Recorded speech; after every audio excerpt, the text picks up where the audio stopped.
الحمد لله نحمده ونستعينه ونستغفره ونؤمن به ونتوكل عليه ونعوذ بالله من شرور أنفسنا ومن سيئات أعمالنا من يهده الله فلا مضل له ومن يضلله فلا هادي له وأشهد أن لا إله إلا الله وحده لا شريك له وأشهد أن سيدنا وسندنا وحبيبنا ومولانا محمدا عبده ورسوله اللهم صل على محمد وعلى آل محمد كما صليت على إبراهيم وعلى آل إبراهيم إنك حميد مجيد اللهم بارك على محمد وعلى آل محمد كما باركت على إبراهيم وعلى آل إبراهيم إنك حميد مجيد أما بعد فأعوذ بالله من الشيطان الرجيم بسم الله الرحمن الرحيم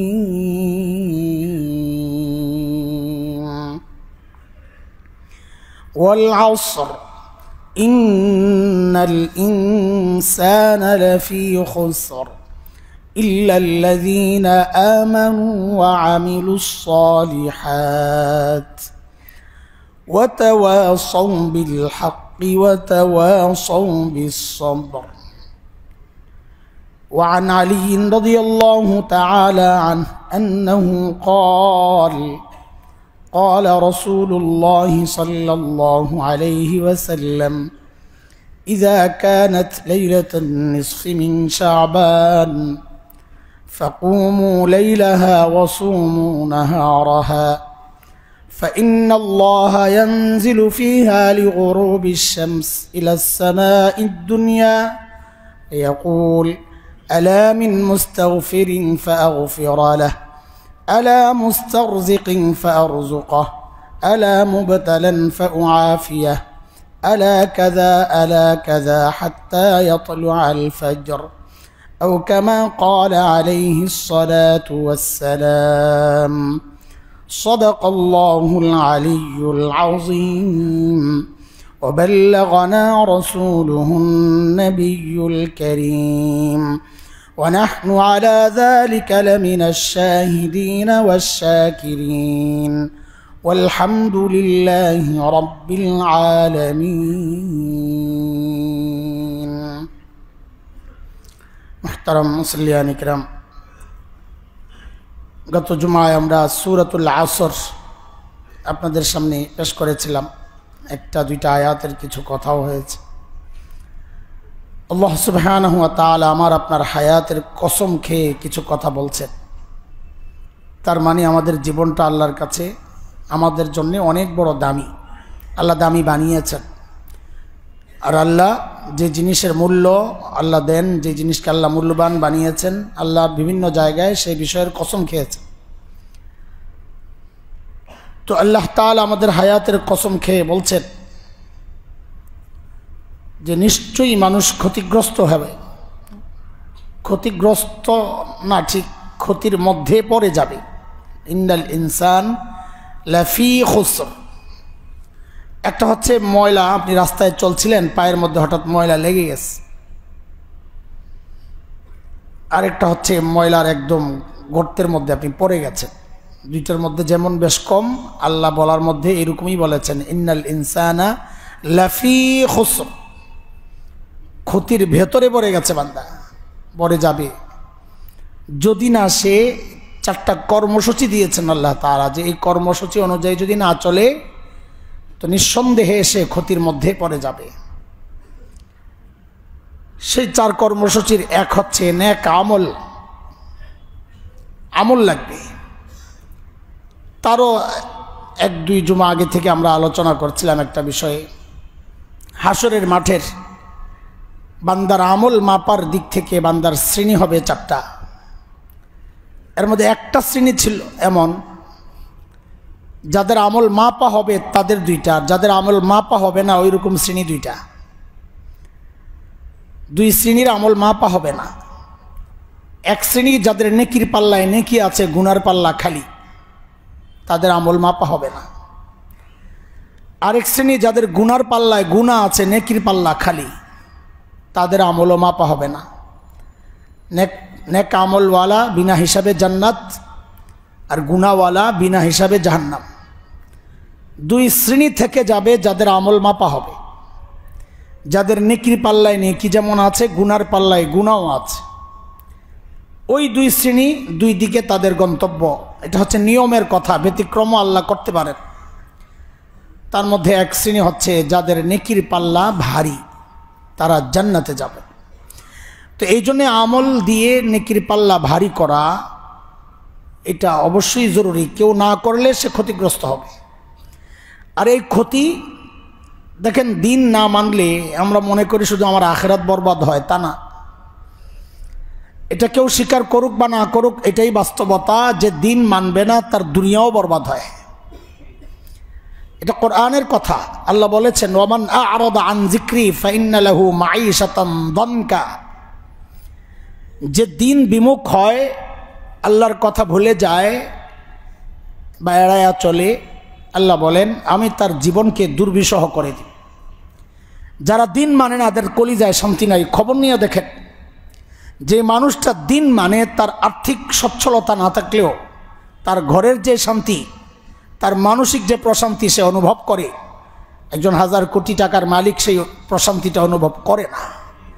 যার দিন নষ্ট, তার দুনিয়াও নষ্ট। এটা আখিরাতে বিশ্বাসী না যে তাকে বোঝানো যাবে না, সে নগদে বিশ্বাসী, নগদে বিশ্বাসী। তো আল্লাহ তাআলা বলেন, ওয়া আমিলুস সালিহাত, ক্ষতি থেকে বাঁচতে হইলে, ক্ষতি মানে দুনিয়ার ক্ষতিও আখিরাতের ক্ষতিও। যেমন আমরা আপনাদেরকে একটা আয়াত শোনাইছিলাম মুরতাদদের ব্যাপারে, যে মুরতাদ সেও বিনা হিসাবে জাহান্নামী। ওই আয়াতে আল্লাহ কথা বলেছেন, ওমাই ইয়ারতাদিদ মিনকুম আন দীনিহি ফায়ামুত ওয়া হুয়া কাফির ফাউলাইকা হাবিতাত আ'মালুহুম ফিদ দুনিয়া ওয়াল আখিরাহ। আল্লাহ বলেন যে মুরতাদ, তার আমল বাতিল দুনিয়াতেও আখিরাতেও।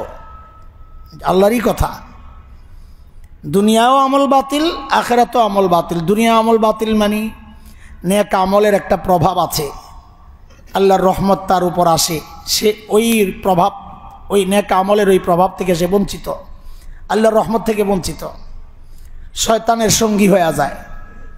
হ্যাঁ, আর আখিরাতের প্রভাবটা আমরা বুঝি, আখিরাতের ক্ষতিটা কি। তো যাই হোক, যার নেক আমল নাই সে নিজেও জানে না, সে তার দুনিয়াও বরবাদ করতেছে, সে অবশ্যই ক্ষতিগ্রস্ত হবে। এখানে একটা বিষয় আপনাদের সাথে, আজকের যে প্রসঙ্গ, একটা হাদিস পড়ছি আমি, সেটা হলো লাইলাতুন নিসফ সম্পর্কে।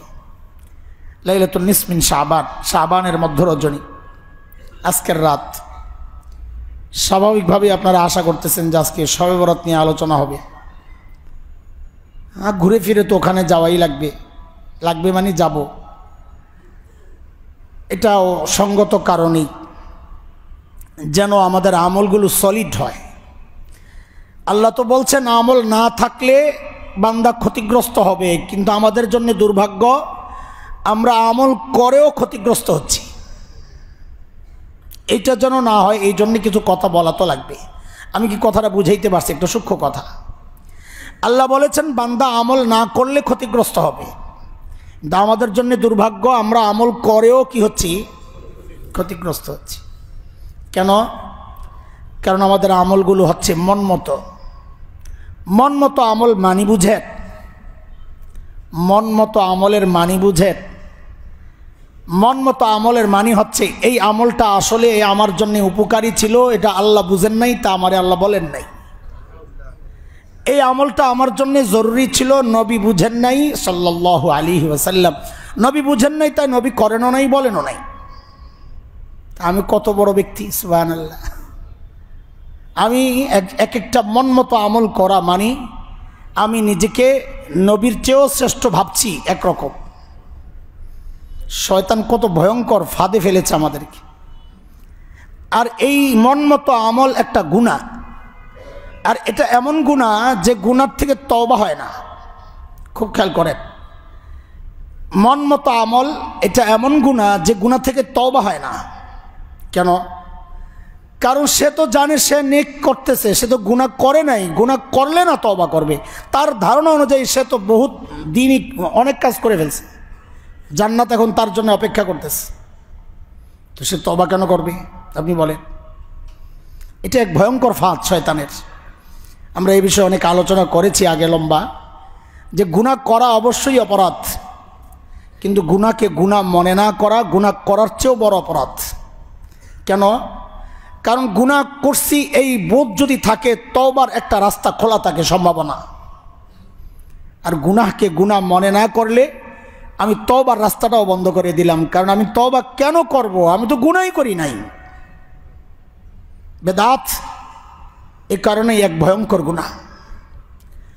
তো যাই হোক, যে কোনো নেক আমল করার ক্ষেত্রে আমি দেখব আমার আমল যেন নেকির পাল্লায় পড়ে। আমি করলাম নেকি, অথচ আমার আমল চলে গেছে গুনার পাল্লায়। এটা আমার জন্য কত বড় দুর্ভাগ্যের কথা। এই নেকি করতে গিয়ে আমাকে কষ্ট করতে হয়েছে, দুনিয়ার স্বার্থ ত্যাগ করতে হয়েছে। খেয়াল করেন, এই নেকি করতে গিয়ে আমাকে দুনিয়ার স্বার্থ ত্যাগ করতে হয়েছে।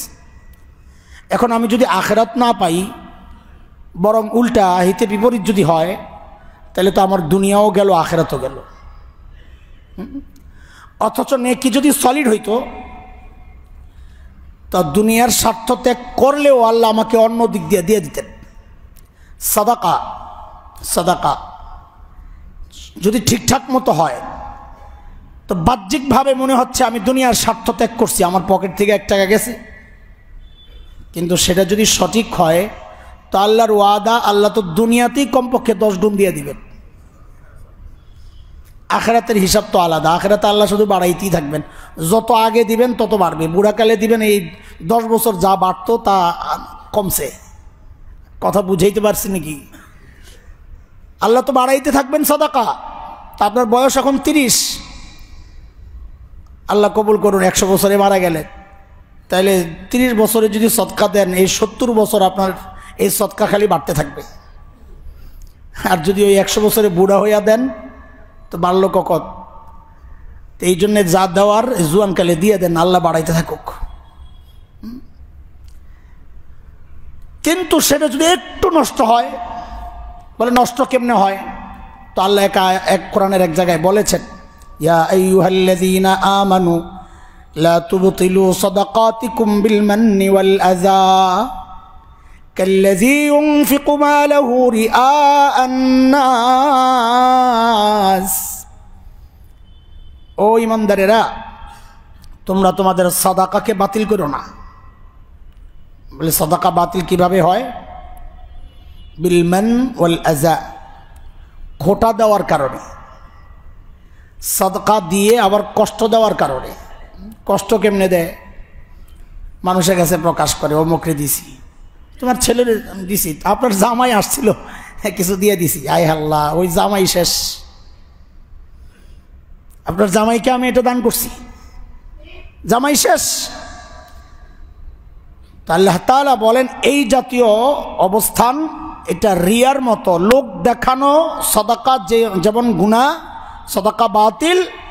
এই কেউ যদি দান করে খোটা দেয় বা তাকে দান করলাম তাকে কষ্ট দেয়, তো সেটাও ওই লোক দেখানো দানের মতোই বাতিল হয়ে যাবে। আমার এটা আলোচনার বিষয় না, আমি বোঝানোর জন্য বলছি যে নেক আমলও যে আমার গুনার কারণ হইতে পারে, নেক আমলও গুনার কারণ হইতে পারে। আমাদের টার্গেট থাকবে নেক আমল কম হলেও গুনার পাল্লা যেন হালকা হয়। আর একটু মনোযোগ চাচ্ছি আপনাদের, একটু জটিল কথা সহজে চেষ্টা করব বুঝাইতে ইনশাআল্লাহ। নেক আমলের পাল্লায় খালি নেকি ঢুকাইতেছি আমি, আপনি ভাইবেন না যে যত বেশি নেকি ঢুকাবো আমার পাল্লা ভারী হবে। বেশি দিয়া পাল্লা ভারী হয় না। পাল্লা ভারী না হালকা এটা নির্ণয় হবে পাশের পাল্লায় কি আছে তা হিসাবে। আমি উদাহরণ দেই, তাহলে বুঝা আপনাদের জন্য সহজ হবে। আপনার নেকির পাল্লায় আপনি নেকি রাখছেন 100 টন। 100 টন অনেক, তাই না? হ্যাঁ বলেন না, 100 টন কি কম? আচ্ছা আরো বেশি বলেন, 1000 টন কম? আরো বেশি বলেন তো, 1 লক্ষ টন। নেকির পাল্লায় নেকি আছে কত কত? তাহলে অনেক আমল দিয়া নেকির পাল্লা ভারী, তাই না? এই 1 লক্ষ টনও হালকা হইতে পারে কখন?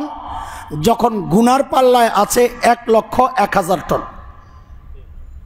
বলেন এখন কোনটা ভারী, গুনাহ না নেকি? অথচ আপনি মনে মনে খুশি, আমার নেকির পাল্লায় তো 1 লক্ষ টন নেকি আছে।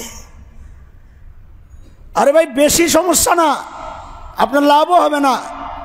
কারণ কোরআনের কথা সূরা কারিয়াহ, সূরা আল কারিয়াতুম আল কারিয়া, সূরার শেষে আল্লাহ কি বলেন? জান্নাতে যাওয়ার জন্য বেশি আমল না, বলছেন ভারী ভারী। ফাআম্মা মান সাকুলাত মাওয়াজিনুহু ফাহুয়া ফি ঈশাতির রাদিয়াহ ওয়া আম্মা মান খাফফাত মাওয়াজিনুহু ফাউম্মুহু হাওিয়াহ। দেখেন আল্লাহ বলেন নাই যে গুনার পাল্লা ভারী, আল্লাহ বলেন নেকির পাল্লা যদি হালকা হয়ে যায় তাইলে সে জাহান্নামী। তার মানে আল্লাহ বলেন নাই নেকি তোমার কম, কম না, কম বলেন নাই, বলছেন হালকা।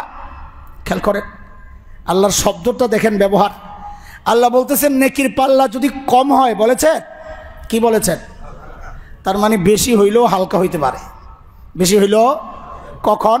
যদি গুনার পাল্লাটা কি হয়ে যায়, ভারী হয়ে যায়। এই জন্য আমাদের টার্গেট কি হওয়া উচিত? নেকির পাল্লায় নেকি আমি 1 কেজি রাখছি, 1 লক্ষ টন না রাইখা। 1 লক্ষ টন আমল আমার নেকির পাল্লায় রাখতে পারি নাই, কোনো সমস্যা নাই। আপনারে তো আল্লাহ বলেন নাই যে হাজার হাজার লক্ষ টন রাখো, আপনাকে বলা হয়েছে ভারী করার জন্য। ভারী করার সবচেয়ে সহজ সিস্টেম কি? যে নেকির পাল্লায় নেকি যদি 1 কেজি হয়, গুনার পাল্লায় গুনাহ যেন আধা কেজি হয়, তাহলে আপনার ওই 1 কেজি ভারী হয়ে যাবে। কথা কি বুঝতে পারছেন? তাহলে আমার টার্গেট কি হওয়া উচিত বলেন? নেকির পাল্লা নেকি ভারী করার দিকে টার্গেট বেশি হওয়া উচিত, নাকি গুনার পাল্লা যেন হালকা হয় ওইটাকে টার্গেট বাড়ানো উচিত? কোনটা সহজ বলেন, কোনটা সহজ? আমি তো 1 কেজি দিয়েও নেকির পাল্লা ভারী করতে পারি, পারি না? পারি। 1 লক্ষ টন দিয়েও নেকির পাল্লা ভারী হবে না যদি পাশেরটা একটু বেশি হয়। অথচ 1 কেজি দিয়েও নেকির পাল্লা ভারী করা সম্ভব যদি গুনার পাল্লায় কি হয়, আধা কেজি হয়। কথার কথা। তাইলে আমাদের টার্গেট হওয়া উচিত কি? বেশি আমলের চেয়ে গুনাহ থেকে বাঁচার চেষ্টা বেশি করা। বেশি আমলের চেয়ে গুনাহ থেকে বাঁচার চেষ্টা বেশি করা।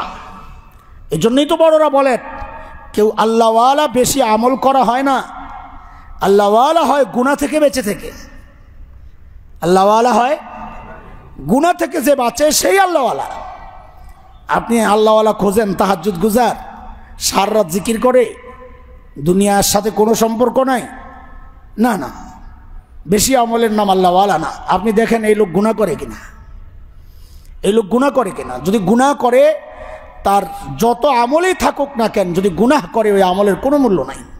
কারণ বেশি দিয়ে পার পাওয়া যাবে না, পার পাইতে হলে আমল নামাকে ভারী করতে হবে। কি করতে হবে? এই যে আজকের একটা রাত, এই রাতটাতে আমরা এই সমস্যাটাই ভুগি। এই রাতে আমরা প্রায় সবাই এই সমস্যাতেই ভুগি। আমল বেশি করা দরকার। আজকে 10 বছর হয়েছে, বালেগ হয়েছে, 5 ওয়াক্ত নামাজ একদিনে পুরা পড়ছে এমন হিস্টোরি যার নাই, সেও আজকে মনে মনে চিন্তা করছে আজকে মসজিদে যায় ফাড়ে রমজা করে আল্লাহ। সালাতুত তাসবিহ পড়ার জন্য গ্রুপ রেডি করতেছে। গত বছরের আগের বছর সম্ভবত, সেটা অবশ্য পাইছিলাম লাইলাতুল কদরে। 5-7টা ছেলে হয়তো কোনো কারখানায় কাজ টাজ করে। আমি তেলাওয়াত করতেছিলাম রাতে এখানে বসে, তো আসছে। তো মাঝে মাঝে ঘুম পাইলে আমি একটু হাইটা পড়ি আর কি, এই মাথায় থেকে ওই মাথায় একটু হাঁটি আর তেলাওয়াত করতে থাকি। তো দেখি এক দল নামাজে দাঁড়াইছে। তা আমি ভাবছি এশার নামাজ পড়তে পারে না, এখন কারখানাগুলোতে খুব কাজের চাপ থাকে। মাঝে মাঝে ওরাই এসে বলে যে হুজুর সময় মতো নামাজ পড়তে পারি না, কারখানায় খুব চাপ। তো আমরা বলে দিই যে যারা আছো একসাথে জামাতে পড়ে নিও, আলাদা পড়ো না। তো ভাবছি কাজ শেষ করে এমনই কোনো গ্রুপ আসছে এশার নামাজ পড়ার জন্যে, হইতে পারে। তো হাঁটি আর যাই আসি যাই যে হঠাৎ মাথায় কানে আওয়াজ আসছে যে সেজদায় আওয়াজ করে পড়তেছে। কি আওয়াজ করে কি পড়ে? সেজদায় আওয়াজ করে কি পড়ে?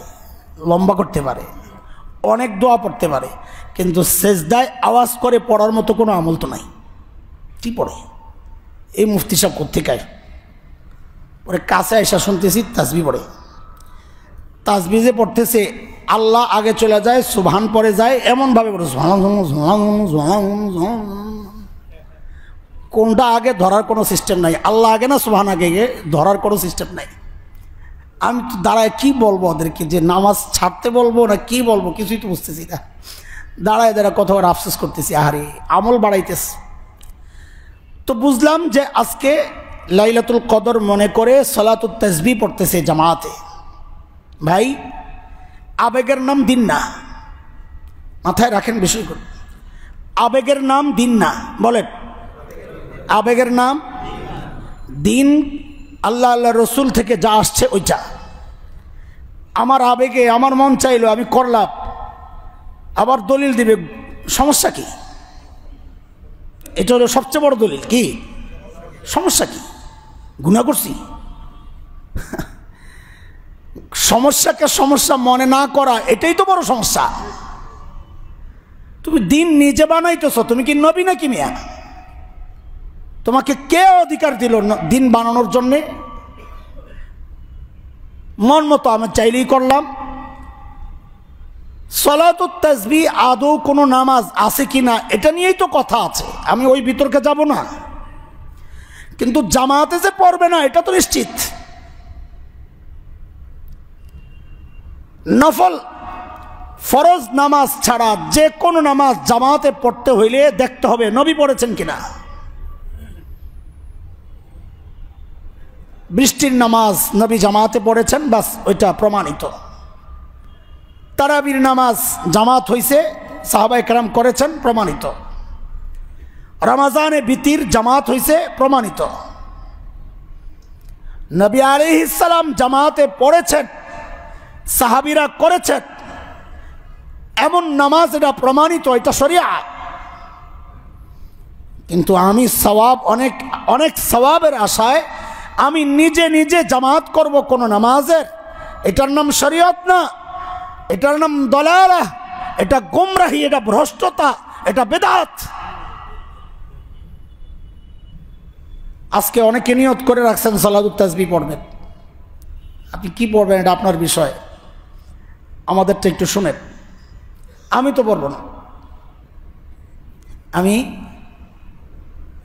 আমি আজকে সালাতুত তাসবিহ পড়ব না। এই তুমি পড়বা? ওই যে বলে আপনি পড়বেন না, আমিও পড়ব না। আমি তো বলছি এই জন্যে, এখন যার মনে চায় পড়বে, ইমামের ডিঙ্গাইয়া পড়বে, আমার কি, আমি জানাই দিছি আমি পড়ব না। আমি কি করব আমি সেটা পরে আসতেছি ইনশাআল্লাহ।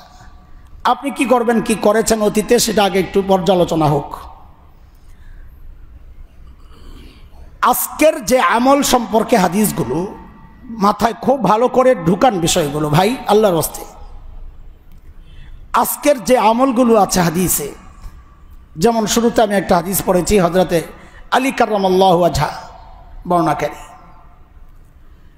ইযা কানাত লাইলাতুন নিসফ মিন শাবান ফাকুমু লাইলাহা ওয়া সুমু নাহারাহা,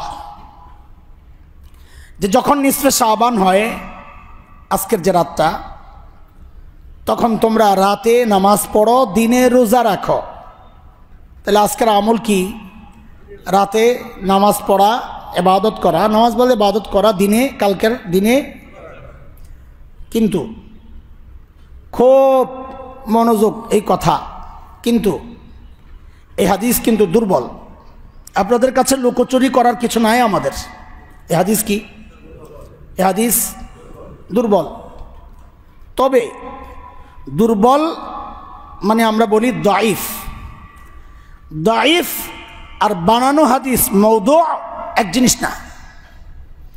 আমাদের এই সমাজের আরেক গুমরাহি আছে, অতি হাদিস করেন যারা, কোরআন হাদিস, কোরআন সুন্নাহ, সহি আকীদা, এই অতি হাদিস ওয়ালারা আবার দুর্বল আর বানানো হাদিসকে এক বানায় ফেলে। এটা আরেক সমস্যা। মওদু যেটা বানানো কারো হাদিস, কিন্তু দাইফ এটা বানানো না, এটা হাদিস। এটা মুহাদ্দিসদের পরিভাষা, বর্ণনাকারীদের কিছু বিশেষ সমস্যা তারা নির্ণয় করেছেন, ওই ভিত্তিতে যারা এই হাদিস বর্ণনা করেছেন তাদের হাদিসগুলোকে বলা হয় দাইফ, দুর্বল। হাদিস দুর্বল না, হাদিস তো হাদিসই, হাদিস আর দুর্বল কেমনে হয়? বর্ণনাকারীদের হিসাবে হাদিস অত শক্তিশালী না। বর্ণনাকারীদের কেউ একজন এমন আছে, আমি ওই বিশ্লেষণে যাবো না, এগুলো আপনাদের বোঝার বিষয় না। বর্ণনাকারীদের মধ্যে এমন কেউ আছে, হাদিস বর্ণনার ক্ষেত্রে যে গুণাগুণ থাকা দরকার তার মধ্যে কিছু কম পাওয়া গেছে, এই কারণে হাদিস দুর্বল। কিন্তু আইম্মায়ে আরবাআ, চারো ইমামের কাছে দুর্বল হাদিস, ওই বিষয়ে শক্তিশালী হাদিস না থাকলে আমল করতে কোনো সমস্যা নাই। আবারও বলছি, সমস্ত ইমামদের কাছে, মুহাদ্দিসদের কাছে দুর্বল হাদিসের উপর আমল করতে সমস্যা নাই, যদি ওই বিষয়ে সহিহ হাদিস, শক্তিশালী হাদিস না থাকে। বিরোধিতায় নাই বা অন্য আমলের কথা নাই। যেমন এইখানে বললাম যে রাত কাটানো, রোজা রাখা, এখন একটা সহিহ হাদিস পাওয়া গেছি যে এখানে বলা হয়েছে যে না, রাতে ঘুমানো জরুরি, তাইলে এই রাতে জাগ না থাকা, এই হাদিস আমরা নেব না। যেমন আপনাদেরকে বুঝাই, এই রাত সম্পর্কে আমাদের একটা ধারণা আছে, এটা বরাতের রাত। কিসের রাত? কিসের রাত? আমরা উচ্চারণ করি আজকে কি রাত বলেন? সবে বরাত। এই যে বরাত বলি না ডাইরেক্ট, এই বলার ক্ষেত্রে ভুল হওয়ার কারণে বুঝার ক্ষেত্রেও অনেকে ভুল করেন। এই বরাত মানে আমরা মনে করি ভাগ্য, বরাত মানে ভাগ্য। তা এখন এই রাতের নামও দিয়ে দিয়েছেন কেউ কেউ ভাগ্য রজনী। আবার দুর্বল কথাও আছে যে এই রাতে আল্লাহ বান্দার পরবর্তী বছরের রিজিক তাকসিম করেন, কে মারা যাবে সেটা নির্ধারিত হয়, হ্যাঁ, কে আসবে দুনিয়ায় সেটা নির্ধারিত হয়। এই কথা আমরা গ্রহণ করি নাই। কেন? শক্তিশালী হাদিস এবং কোরআনের আয়াত প্রমাণ করে সব নির্ধারণ হয় লাইলাতুল কদরে। কবে? যেহেতু শক্তিশালী একটা বিষয় আছে এই সংক্রান্ত, সেই জন্য আজকের রাতে এগুলা হয়, এটাকে আমরা গ্রহণ করি নাই। এ হচ্ছে বিষয়। দুর্বল হাদিসের উপর আমল করা যাবে, কেউ মানা করে না। হ্যাঁ, কখন আমরা দুর্বল হাদিস বাদ দেই? যখন দেখি এর বিপরীতে শক্তিশালী হাদিস আছে, শক্তিশালী কোনো বক্তব্য আছে বা কোরআনের আয়াতই আছে, তখন আর আমরা এই দুর্বল প্রসঙ্গ গ্রহণ করি না, যেখানে কোনো একটা ঝামেলা হয়েছে বাদ। আজকের রাতের যে আমলগুলো দুর্বল হাদিস দ্বারাই প্রমাণিত, কিন্তু যেহেতু বিপক্ষে কোনো শক্তিশালী হাদিস নাই, কাজে আমল করতে কোনো সমস্যা নাই। সমস্যাটা কোথায় আমরা সেটা পরে আসতেছি। আগে এটা বুঝেন যে আজকের রাতে আমল করতে কোনো সমস্যা, কালকে রোজা রাখতে কোনো সমস্যা। এখানে একটা মূল নীতি শুনে রাখেন, যে কোনো মুস্তাহাব আমল,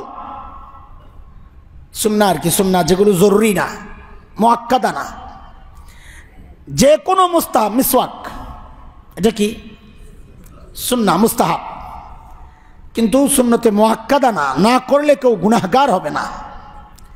যে কোনো মুস্তাহাব আমল কন্টিনিউস চালানো এটা সমস্যা না, কিন্তু এটাকে জরুরি মনে করা এটা সমস্যা। পার্থক্য বুঝেন? যে কোনো মুস্তাহাব আমল নিয়মিত করা কিনা বলেন, সমস্যা কখন? জরুরি মনে করা। কথার কথা, নামাজের পরে সম্মিলিত দোয়া, এটাকে আমরা দুর্বল দলিল হোক যেটাই হোক মুস্তাহাব মনে করি, যেহেতু বিপক্ষে শক্তিশালী দলিল নাই। ওই যে ওই মূলনীতির আওতায় সাহাবীদের আমল আছে, সাহাবী বলেছেন নবী একসাথে দোয়া করছেন, আমরাও করি। কিন্তু সবাইকে বলে দেই, কেউ যদি মনে করে এটা নামাজের অংশ, দোয়া স্বতন্ত্র ইবাদত, এটা নামাজের আগেও করা যায়, পরেও করা যায়, মাঝখানেও তো করি আমরা দোয়া, ইহদিনাস সিরাতাল মুস্তাকিম, দোয়া না? তো দোয়া তো চলতেছে, কিন্তু কেউ যদি মনে করে নামাজের পরে দোয়া করতেই হবে, বলে এটা কি কেউ করে হুজুর? হ্যাঁ করে। আমি নিজে ভুক্তভোগী। একদিন জানাজা, তো সালাম ফিরে আমি বলছি যে আমরা আগে জানাজা পড়ি, সুন্নত পরে পড়ে ফেলি, তো দোয়া হয় নাই, নামাজের পরে যে দোয়াটা করা হয় নাই, চলে গেছি। কারণ আমাদের মাথায় আমরা তো এটাকে খুব হালকাভাবে নেই, এই দোয়া একেবারেই হালকাভাবে নেই। দোয়ার কত সময় আছে, আমাদের মাদ্রাসাগুলোতে করাই হয় না। আমি বলি অভ্যাস করাও, ওদেরকে অভ্যাস করাও, যেন ওদের মাথায় ঢুকে, এটা জরুরি কিছু না।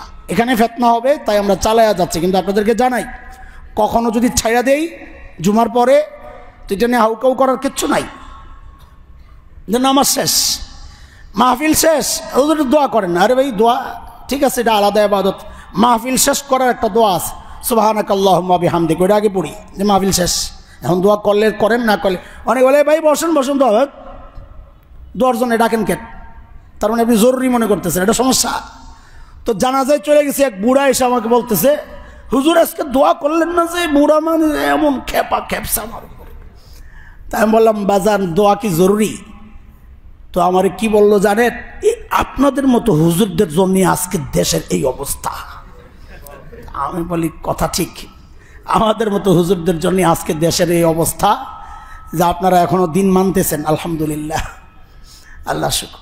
এই যে বিষয়টা, এই কারণেও মাঝে মধ্যে দোয়া ছাড়া দরকার, আপনাদের মেজাজ ঠিক করার জন্যে, আপনাদের চিন্তা শুদ্ধ করার জন্যে মাঝে মধ্যে ইচ্ছা করে দোয়া ছাড়া দরকার। কারণ এটা এতটা নিয়মিত হয়ে যাচ্ছে যে কেউ না কেউ মনে করতেছে জরুরি, না করলেই তার মাথায় বাড়ি খাচ্ছে, কিরে একটা দোয়া করলো না আজকে, নামাজটাই বরবাদ। না না ভাই, আমি আবারও বলি, মূলনীতি বুঝেন, দিন বুঝেন ভাই। নিয়মিত করা মুস্তাহাব আমল সমস্যা না, করেন নিয়মিত। সমস্যা কখন? জরুরি মনে করলে, এটা মাথায় রাখেন। কাজেই আজকের সারা রাতের আমল আপনি করেন, কোনো সমস্যা নাই, কিন্তু কেউ ঘুমাইলে যদি মনে করেন পোড়া কপাল, তো পোড়া কপাল আসলে আপনি, বুঝেন কথা? কেউ ঘুমাইছে আজকে, যা আজকের রাতেও ঘুমাও, তো কবে ঘুমাবে? আজকে ঘুম হারাম দুনিয়ার কোন হাদিস আছে? সমস্যা বের করেন আগে। জরুরি ছিল এশার নামাজ জামাতে পড়া, জরুরি ছিল ফজরের নামাজ জামাতে পড়া, এর বাইরে কোনো আমলের জন্য কাউকে বলা, উৎসাহিত করা, না করলে তাকে ভৎসনা করা, এগুলা সব হচ্ছে সমস্যা। সমস্যা কোনটা ওইটা চিহ্নিত না করে সমস্যা খুঁজি আরেক জায়গায়। আপনাকে কেউ মানা করে নাই, সারা রাত ইবাদত করেন, তবে সারা রাত যে ইবাদত করবেন, আপনাদেরকে আমরা অনেক বলি, কিন্তু কে কার কথা শোনে? এখানে অনেকে আসেন নাই, আজকে অন্য জায়গায় নামাজ পড়তেছেন, রাত্রে এখানে কাটাবেন। আমাদের ভুলগুলো একটু ধরাইয়া দিই, ভুলগুলো, সময় তো বেশি না, ভুলগুলো ধরাইয়া দিই। সেই ভুলের একটা ভুল হচ্ছে, আমাদের অনেকের ধারণা এই রাতে মসজিদে রাত কাটানো, এটা ভুল। যেই 10টা বা কম বেশ 9টা 11টা এরকম বা একটা দুইবার আসছে হাদিস এই রাত সংক্রান্ত, এর মধ্যে একটা আছে আম্মা জান আয়েশা রাদিয়াল্লাহু তাআলা আনহার। আল্লাহর নবী লম্বা সেজদায়, আম্মা জান বলেন আমার মধ্যে আশঙ্কা জাগলো যে নবী চলে গেলেন কিনা, এত লম্বা সেজদা। পায়ের মধ্যে আঙ্গুল দিয়ে গুতা মারছেন।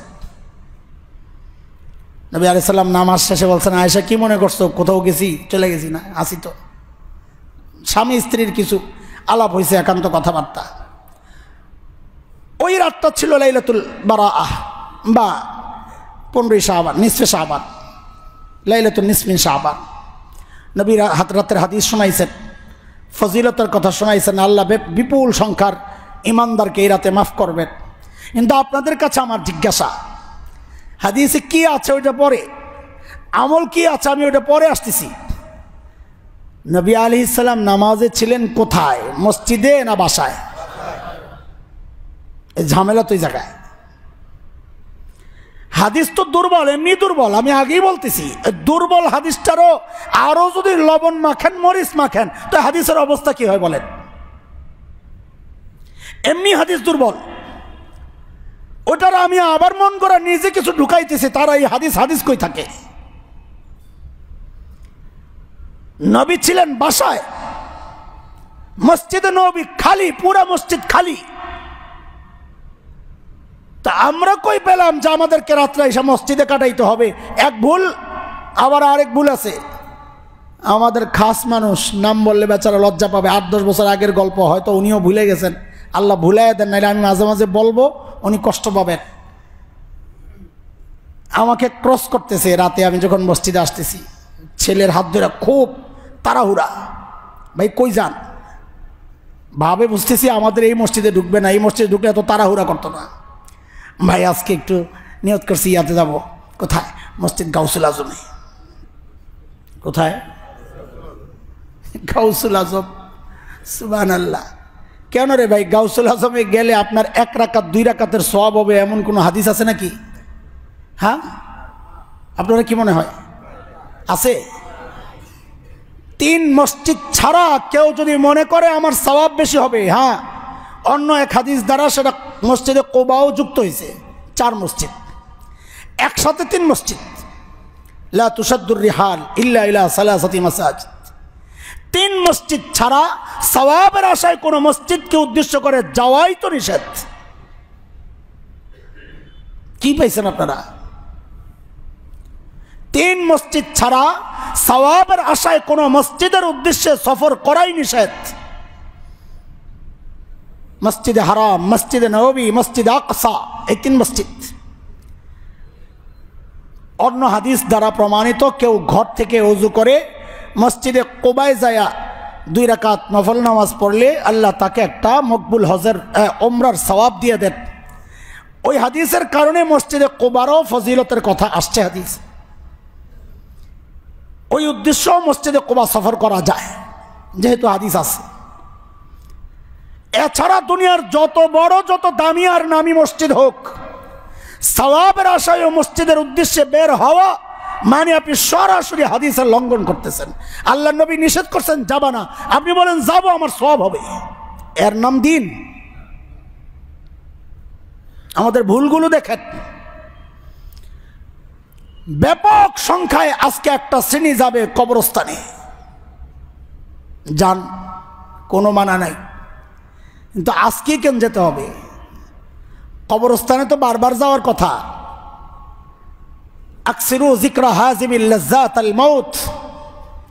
হাদিস, যে জিনিস তোমার দুনিয়ার আনন্দ সুখ শেষ করে দিবে, অর্থাৎ মৃত্যু, তাকে বারবার স্মরণ করো। কবরস্থানে গেলে মৃত্যুর কথা স্মরণ হয়, সেই জন্য যাওয়া। দোয়া তো ঘর থেকেও করা যায়, দোয়া তো ঘর থেকেও করা যায়।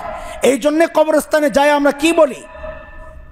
আসসালামু আলাইকুম ইয়া আহলাল কুবুর, ইয়াগফিরুল্লাহু লানা ওয়া লাকুম, আনতুম সাবিকুন নাহনু লাহিকুন ইনশাআল্লাহ।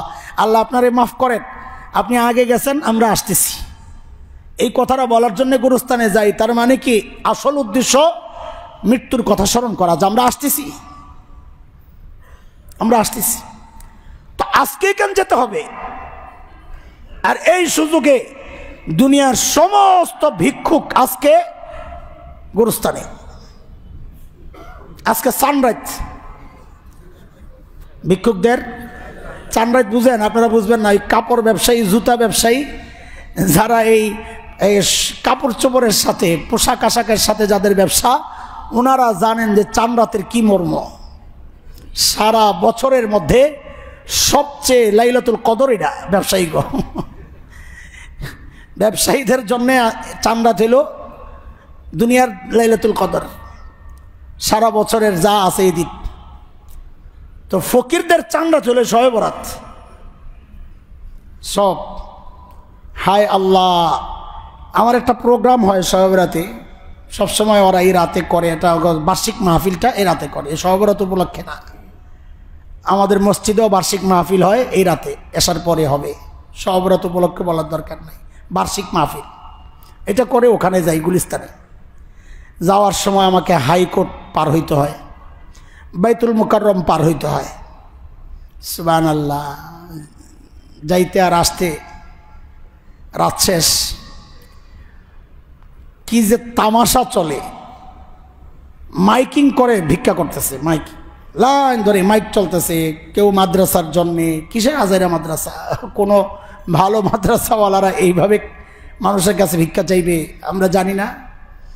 বাস মানুষও মনে করতেছে মাদ্রাসাওয়ালা, রশিদ বই বানাইছে, রশিদ বই আছে তো। আরে ভাই, রশিদ বইকে আল্লাহ পাঠাইছে না প্রেসে ছাপছে?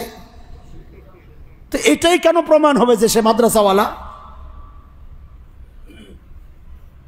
রাস্তায় রাস্তায় আসতেছে ভাই মাদ্রাসার জন্য। বিশ্বাস করেন, ওরা আমাদেরকে দেখলে আস্তে কাইটা পড়ে, কারণ ও জানে ওই যে অরিজিনাল মাদ্রাসাওয়ালা আমারে দেখলে ধরতে পারে, তুই কোন মাদ্রাসা বল। কোন মাদ্রাসার রশিদওয়ালা আমাদের কাছে আসে না, ও জানে ওখানে গেলে আমার কোমর ফাঁস। আপনি তো মনে করতেছেন মাদ্রাসাওয়ালা, তার পুঁজি একটু দাড়ি রাখছে, তার পুঁজি একটা টুপি কিনছে, তার পুঁজি একটা পাঞ্জাবি কিনছে, এটাই তার পুঁজি। সূরা কারাত জিজ্ঞেস করেন, কিচ্ছু পারে না মাদ্রাসাওয়ালা। তো যাই হোক, সেখানে বিশাল এলাকা জুড়ে এই চলতেছে। হায়, মানুষও দিচ্ছে, সুবহানাল্লাহ, কি পরিমাণ যে পড়তেছে। এই দৃশ্য কেউ দেখলে সে নিজের জীবনের পরিকল্পনা চেঞ্জ করে এটারও একটা ব্যবসার একটা আইটেম মনে করতে পারে। আল্লাহ মাফ করেন। আপনি যান বলেই তো তারা চায়। আপনি কেন গেলেন? কি আছে বাইতুল মুকাররমে আজকে বলেন? হ্যাঁ, যদি মনে করেন কিছু আছে, আপনি গুনাহগার, খোদার কসম। যদি মনে করেন আজকে বাইতুল মুকাররম গেলে আলাদা কিছু পাবেন, আমি কসম কাটলাম, কসম কসম, আপনি গুনাহ করবেন। কারণ নবী বলেছেন সওয়াবের আশায় কোন মসজিদ টার্গেট করে সফর করা নিষেধ। আল্লাহর নবীর নিষেধাজ্ঞা থাকা সত্ত্বেও আপনি যে গেলেন, কোন কারণে গেলেন বলেন আমাকে?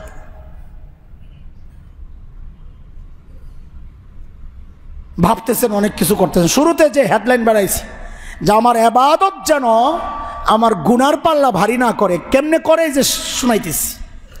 আমি তো মনে করতেছি ইবাদত করতেছি, না না, আমি আমার গুনার পাল্লা ভারী করতেছি।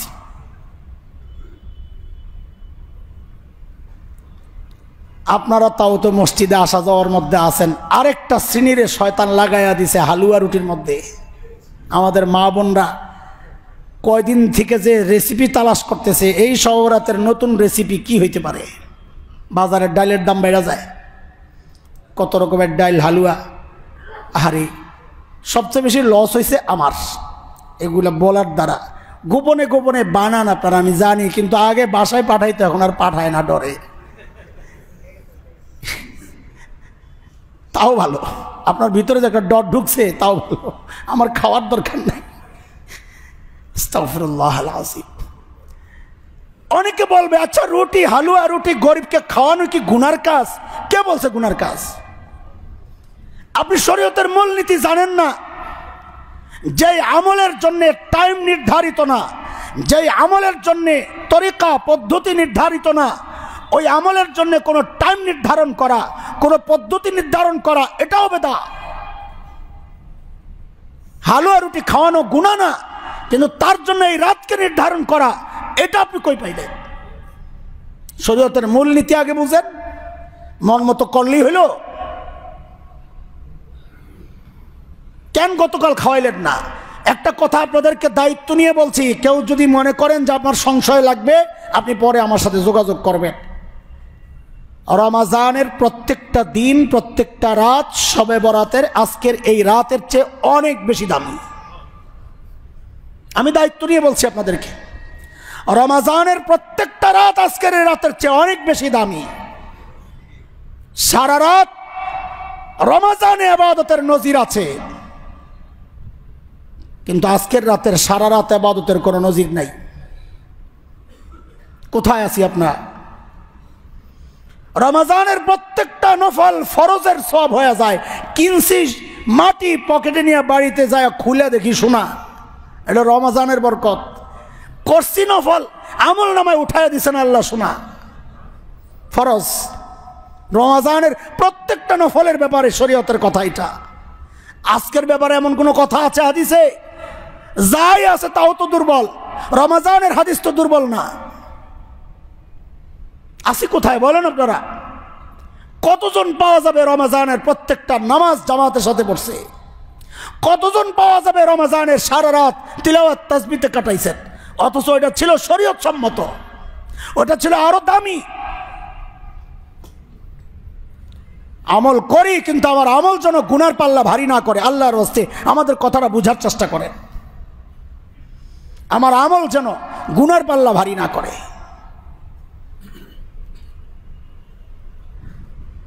ওয়াদা করেন ইনশাআল্লাহ। আজকে ইবাদত কই করব বলেন? বলে না সবাই, নিয়ত তো করছে একটা, যা আজকে মসজিদে 20 রাকাত নফল নামাজ পড়বো, কিছু জিকির আজকার করবো। এই বেটা আবার কি বলতেছে এগুলা? নিয়ত পাল্টান, এই মুহূর্তে নিয়ত পাল্টান। বলেন আজকে যাই করব ঘরে করবো ইনশাআল্লাহ। এসা পরে যদি মনে হয় যে আজকে বয়ানও শুনবো না, আজকে আপনার বয়ানও শুনবো না, এসার নামাজের পরের বয়ানের কথা বলতেছি, আমি আপনাকে সালাম দেব। সালাম স্যালুট, যান, দরকার নাই, যান, দরকার নাই। যদি আপনার মধ্যে ভাবনা চলে আসে যে লাইলাতুল বারাত হিসাবে আজকে মুক্তির রজনী, বারাত মানে ভাগ্য রজনী না, বলেন কিসের রজনী?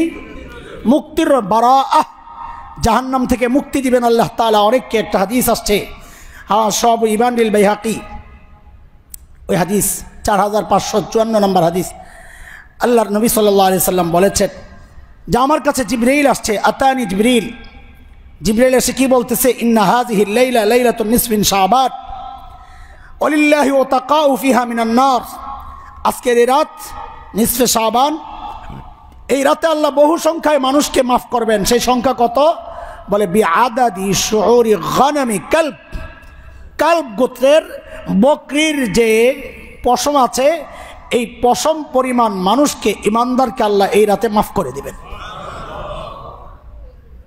সুবহানাল্লাহ তো পড়ছেন, কিন্তু হাদিস তো শেষ হয় নাই, শেষ হয়ে নিক তারপরে বইয়ের। জিবরাইল বলেন তবে 6 শ্রেণীর মানুষকে আল্লাহ এই রাতেও মাফ করবেন না। এখন 6 শ্রেণী কারা? দেখা যাবে যে কোনো না কোনোভাবে কোনো এক শ্রেণীতে আমার নাম আছে। ইল্লাল মুশরিক, মুশরিককে আল্লাহ এই রাতে মাফ করবেন না। আও ইলা ইন্নাল্লাহা লা ইয়ানজুরু, হাদিসের শব্দ, আল্লাহ এই রাতে মুশরিকের দিকে রহমতের নজরে তাকাবেন না। ওয়ালা ইলা মুশাহিন, অন্তরে যে বিদ্বেষ লালন করে আল্লাহ তার দিকেও রহমতের নজরে তাকাবেন না। কি অবস্থা বলেন? ওয়ালা ইলা কাতিইর রাহিম, আত্মীয়তার সম্পর্ক ছিন্নকারীর দিকেও আল্লাহ রহমতের নজরে এই রাতে তাকাবেন না। ওয়ালা ইলা মুসবিলিল ইজার, কাপড় যারা টাকনুর নিচে পরে এই রাতে আল্লাহ তাদের দিকেও রহমতের নজরে তাকাবেন না। অথচ এক বাস্তবতা এটা, আমাদের দেশের অধিকাংশ পুরুষ কাপড় পরে টাকনুর নিচে, কিন্তু সবরাত ঠিকই উদযাপন করে। সুবহানাল্লাহ, করেন, ভালো করেন, আরো করেন। এরপর আল্লাহ নবী বলেন ওয়ালা ইলা আকিন লিল ওয়ালিদাইন, মা বাবার অবাধ্য যে সন্তান তাকেও আল্লাহ তাআলা এই রাতে মাফ করবেন না। ওয়ালা ইলা মুদমিনিল খামার, শরাবে অভ্যস্ত যে নেশাগ্রস্ত মানুষ, নেশা করে যে, তাকেও আল্লাহ এই রাতে মাফ করবেন না। এখন তালাশ করলে দেখা যাবে আমাদের অধিকাংশই কোনো না কোনো একটার মধ্যে জড়িত। সেই আমি শবে বরাত উদযাপনের কি আসে যায়? বলেন, কি আসে যায়? কথা বেশি কঠিন হয়ে যাবে এই জায়গায় কথা বললে। আমি আপাতত অফ থাকলাম, যদি মনে পড়ে রাতে কিছু বলবো ইনশাআল্লাহ। আমরা আবারও আপনাদের কাছে আহ্বান জানাচ্ছি, নির্দিষ্ট করে এই রাতের জন্য আমি খুব বেশি এমন কিছু করার দরকার নাই। নর্মালি যা করি, তবে ফজর এশা যেন জামাত ছাড়া পড়া না হয়। রোজা রাখলাম কি রাখলাম না আল্লাহ জিজ্ঞেস করবেন না। সারা রাত জাগলাম কি জাগলাম না আল্লাহ জিজ্ঞেস করবেন না। ওই যে কবরস্থানে গেলাম কি গেলাম না জিজ্ঞেস করবেন না। রুটি বানাইলাম কি বানাইলাম না জিজ্ঞেস করবেন না। আল্লাহ কিন্তু জিজ্ঞেস করবেন এশার নামাজ জামাতে হয়েছে কিনা। আল্লাহ কিন্তু জিজ্ঞেস করবেন ফজরের নামাজ জামাতে হয়েছে কিনা। যা জিজ্ঞেস করবেন ওইটা নিয়ে মাথা ব্যথা নাই, যা জিজ্ঞেস করবেন না তা নিয়ে এত আমাদের আগ্রহ। এটা হচ্ছে বিদআহ, এটা হচ্ছে মন গড়া দিন উদযাপন। এই কাজে আমি আমার নেকির পাল্লা ভারী তো করতে পারবই না, উল্টা আমার গুনার পাল্লা ভারী হয়ে যাবে। নাউযুবিল্লাহি মিন যালিক। আল্লাহ আমাদেরকে হেফাজত করেন, সহি বুঝ দেন, ভুল বুঝেন না। এই সমস্ত কারবারে আপনারা যত জড়াবেন আমাদের পকেট তত ভারী হয়, এটা মাথায় রেখেন। আমি কথা বুঝাইতে পারি নাই মনে হয়। এই বরাত কেন্দ্রিক যে আমল বাংলাদেশে চালু আছে, ওইটার মধ্যে যত পেট্রোল আমরা ঢালতে পারবো আমাদের পকেট তত গরম হবে। কারণ আখের সব কিছু করার জন্য আপনি তো আসবেন আমি মৌলবীর কাছেই, মিলাদ পড়াইলেও আমার কাছেই আসবেন, সাল্লাল্লাহ টানা আমাকেই দিতে হবে, মসজিদ ভরলে আমারই লাভ, আপনারা মসজিদ খালি করে বাসায় গেলে আমার কি লাভ? কিন্তু এই স্বার্থই কি স্বার্থ? আমার আখিরাতের স্বার্থ বরবাদ করে, আপনাদের আখিরাতের স্বার্থ বরবাদ করে আমরা পেট মোল্লা না যে নিজের স্বার্থের জন্য আপনার ঈমান আপনার আমল বরবাদ করব। আল্লাহ আমাকেও হেফাজত করেন, আপনাদেরকেও হেফাজত করেন। আমিন। ওয়া আখিরু দাওয়ানা আলহামদুলিল্লাহ।